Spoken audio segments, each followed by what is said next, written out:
Johannesburg में आज भारत और दक्षिण अफ्रीका के बीच तीसरा टी20 इंटरनेशनल मुकाबला खेला जाएगा।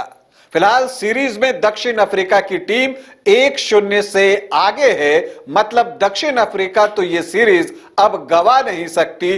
दूसरी तरफ भारतीय टीम भी चाहेगी कि वो सीरीज गवाए नहीं और इसके लिए उसे आज जीत हासिल करनी होगी ताकि सीरीज बराबरी पर छूटे। हालांकि यह काम आसान नहीं होगा, तो ऐसी परिस्थिति में भारतीय टीम को आज क्या करने की जरूरत है जिसके सहायता से वो मैच को जो है जीत ले और सीरीज को बराबरी पर समाप्त करे। आज भारतीय टीम को क्या करना है यह बताने की कोशिश करूंगा, लेकिन पहले बता दूं कि आप देख रहे हैं न्यूज बाइस्कोप और मैं हूं राकेश रंजन।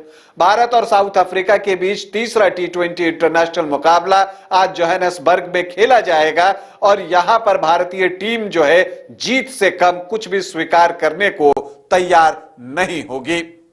लेकिन अगर जीतना है तो भारतीय टीम को जो पिछली गलतियां हैं जो दूसरे टी20 इंटरनेशनल में हुई हैं उसे जो है दूर करने की जरूरत है। और जो सबसे पहली चीज जो भारतीय टीम को करनी है वो ये करनी है कि उनके ओपनर्स को एक अच्छी शुरुआत अपनी टीम को देना होगा।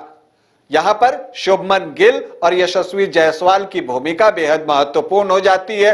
पिछले मैच में दोनों ओपनर्स जो है वो टीम का स्कोर जब 6 था तब तक आउट हो चुके थे। तो जब आपके ओपनर्स इतने जल्दी अपने विकेट गंवा देते हैं तो आने वाले बैटर्स पर दबाव जो है वो बढ़ जाता है। तो इसलिए यह जरूरी होगा कि जो इंडियन ओपनर्स हैं शुभमन गिल और यशस्वी जायसवाल वो अपनी टीम को एक अच्छी और तेज शुरुआत दे और कम से कम एक बैटर जो है वो थोड़े लंबे समय तक खेलता रहे। तो ये भारतीय जीत के लिए पहली शर्त होगी। इसके अलावा आपको एक और चीज को करना है पिछले मैच से सीख लेते हुए कि आप किसी भी गेंदबाज के खिलाफ ओवर डिफेंसिव नहीं हो सकते हैं। जैसा कि पिछले मैच में तबरेज शमसी के खिलाफ इंडियन बैटर्स ने रन बनाने की उतनी कोशिश की नहीं। यह बात सही है कि जो कंडीशंस थी, जो पिच की स्थिति थी, उसमें शमसी के लिए फेवर था, लेकिन इन सब के बावजूद जो है आप किसी भी गेंदबाज को 4 ओवर में 18 रन पर जाने नहीं दे सकते। अगर आप मुकाबला जीतना चाहते हैं तो ये 18 रन कम से कम 30 रन तो होने ही चाहिए। तो एक चीज और जो भारतीय टीम को आज करनी है कि किसी भी गेंदबाज के खिलाफ ओवर डिफेंसिव होने की जरूरत नहीं है।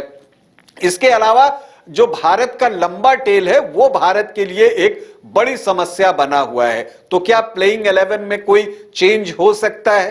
क्या दीपक चाहर को किसी एक गेंदबाज की जगह पर टीम में शामिल किया जा सकता है? ये जो है देखना होगा कप्तान और टीम मैनेजमेंट को, क्योंकि हो क्या रहा है कि 7 नंबर के बाद इंडियन बैटर्स जो है जो बच जाते हैं वो ऐसे नहीं होते जिनसे आप रनों की उम्मीद कर सकें और तेजी से रन बनाने की उम्मीद तो बिल्कुल ही नहीं कर सकते। तो ऐसी परिस्थिति में अगर दीपक चाहर आते हैं 8 नंबर पर तो वो जो है टीम के लिए उपयोगी साबित हो सकते हैं, क्योंकि वो बल्लेबाजी भी कर सकते हैं। तो ये टीम मैनेजमेंट को देखना है और मुझे लगता है कि अगर आपको प्लेइंग 11 में चेंज करना है तो यही एक वो चेंज है जो आप कर सकते हैं। लेकिन सवाल उठता है कि किनकी जगह पर दीपक चाहर को टीम में लाया जाए। हालांकि अर्शदीप के लिए पिछला मैच जो है वो अच्छा नहीं गया, लेकिन उससे पहले जो ऑस्ट्रेलिया के खिलाफ अर्शदीप ने मुकाबला खेला था उसमें आखिरी ओवर जो फेंका था वो कमाल का ओवर था। और इसके अलावा टी20 में 2023 में सबसे ज्यादा विकेट जो है भारत के लिए लेने वाले गेंदबाज में जो हैं वो अर्शदीप हैं। तो अगर किसी को ड्रॉप करना है तो किसे किया जाए, ये टीम मैनेजमेंट के लिए बड़ा सवाल है। लेकिन टीम मैनेजमेंट के लिए यह भी बड़ा सवाल है कि 7 नंबर के बाद बल्लेबाजी का क्या किया जाए। इसके अलावा आपको पावर प्ले में बॉलिंग अच्छी करनी होगी। अगर आप चाहते हैं कि यह सीरीज बराबरी पर समाप्त हो, आप आज का मैच जीतें, तो इसके लिए यह जरूरी है कि जो इंडियन बॉलर्स हैं वो पावर प्ले में कसी हुई गेंदबाजी करें और विकेट निकालें। अगर आप पिछले मैच को याद करेंगे तो शुरुआत के 2 ओवरों में ही भारतीय गेंदबाजों ने 38 रन लुटा दिए थे। 6 ओवर में जो है 80 के आसपास का स्कोर जो है वो दक्षिण अफ्रीका का पहुंच गया था। तो अगर पावर प्ले में इस तरह की गेंदबाजी होगी तो फिर सामने वाली टीम को रोकना जो है बहुत मुश्किल हो जाता है और आपका जीतना भी उतना ही मुश्किल हो जाता है। इसलिए भारतीय टीम अगर चाहती है कि आज का मैच जीते तो उसे पावर प्ले में न सिर्फ कसी हुई गेंदबाजी करनी होगी बल्कि जो है विकेट भी निकालने होंगे। यह बात ध्यान रखने की है कि दक्षिण अफ्रीका की जो टीम है उनमें पावर हिटर्स की कोई कमी नहीं है। सभी एक से बढ़कर एक पावर हिटर हैं और जबरदस्त स्ट्रोक्स लगाते हैं। इसलिए शुरुआत जो गेंदबाजी की भारतीय टीम को करनी है वो कसी हुई करनी है ताकि आप विकेट निकालें और दक्षिण अफ्रीका के जो बैटर्स हैं जो आने वाले उन पर दबाव बना सके। इसके अलावा जो भारत जो डेथ ओवर्स में बैटिंग कर रहा है वहां पर आपको एक ऐसी बल्लेबाजी चाहिए जो न सिर्फ तेजी से रन भी बनाए बल्कि विकेट भी बचाए, क्योंकि जैसा मैंने कहा कि टेल लंबा है तो इस परिस्थिति में जितेश शर्मा की भूमिका महत्वपूर्ण हो जाती है। आप एज ए विकेटकीपर बैटर खेल रहे हैं तो आपका काम जो है न सिर्फ तेजी से रन बनाना है, विकेट थ्रो करके आप नहीं जा सकते। इस चीज का भी ध्यान रखना होगा और इनके प्रदर्शन पर भी भारतीय जीत बहुत कुछ निर्भर रहने वाली है। अगर पिछले मैच को हम देखें तो आप देखेंगे कि सूर्य कुमार यादव के विकेट के बाद जो है रन वो थोड़े धीमे आए। अगर एक तरफ रिंकू सिंह नहीं होते तो रन और भी कम बनते।